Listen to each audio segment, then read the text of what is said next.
Israel has once again begun to challenge the world by becoming the first country to recognize Somaliland as an independent sovereign state. Netanyahu has offended more than half the countries in the world at once. This decision immediately caused an international uproar. African Union Commission voiced firm opposition. The Somali government strongly condemned it as an illegal act of aggression and a deliberate attack on its sovereignty. Egypt, Turkey, Saudi Arabia, Jordan, Djibouti, and other countries, as well as international organizations such as the Arab League, the Gulf Cooperation Council, and the Organization of Islamic Cooperation, issued strong condemnations, saying the move violates international law and the UN Charter, undermines regional stability, could set a dangerous precedent, and threatens peace on the African continent. But why Israel choose to undermine international peace? Well, for some reasons, of course.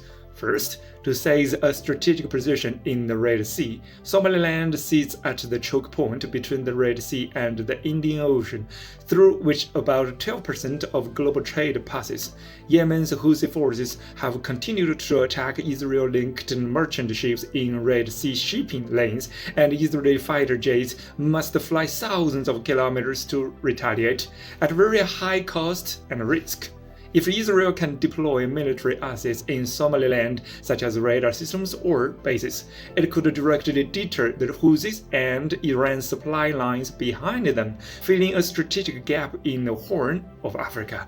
Second, to expand the circle of Abraham Accords and isolate old adversaries such as Iran, Israel has long been surrounded by Arab states in the Middle East. This move would extend its so-called peace circle into Islamic countries in Africa, using Somaliland to draw in more African countries, closely aligned with US influence in the Middle East and Africa. Third, under the banner of economic cooperation to bind a community of shared strategic interests, Israel excels in water-saving agriculture and digital technologies. Well, that's true, which could penetrate Somaliland's economy, pretty much a fraud in the end. Somaliland, meanwhile, possesses strategic minerals such as rare earths and resources urgently needed by Israel's high-tech industries. However, this sets a dangerous precedent that directly tramples on international law because the UN Charter clearly upholds national sovereignty and territorial integrity, and Somaliland remains part of Somalia. This could trigger global fragmentation risks, especially in Africa's multi-ethnic regions, tear apart international consensus, and shock the global governance system.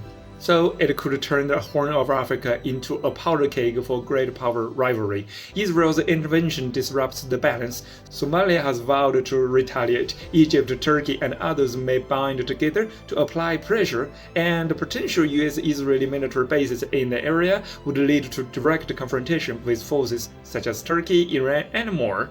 Israel may also push the United States to recognize Somaliland. Republican lawmakers have repeatedly called for it, and the Trump administration has considered that idea, of course. As you know, that Africa, already far from peaceful, could become even more chaotic after Israel did that. Warmongers only make the world more unstable. They bring in chaos, like they always do.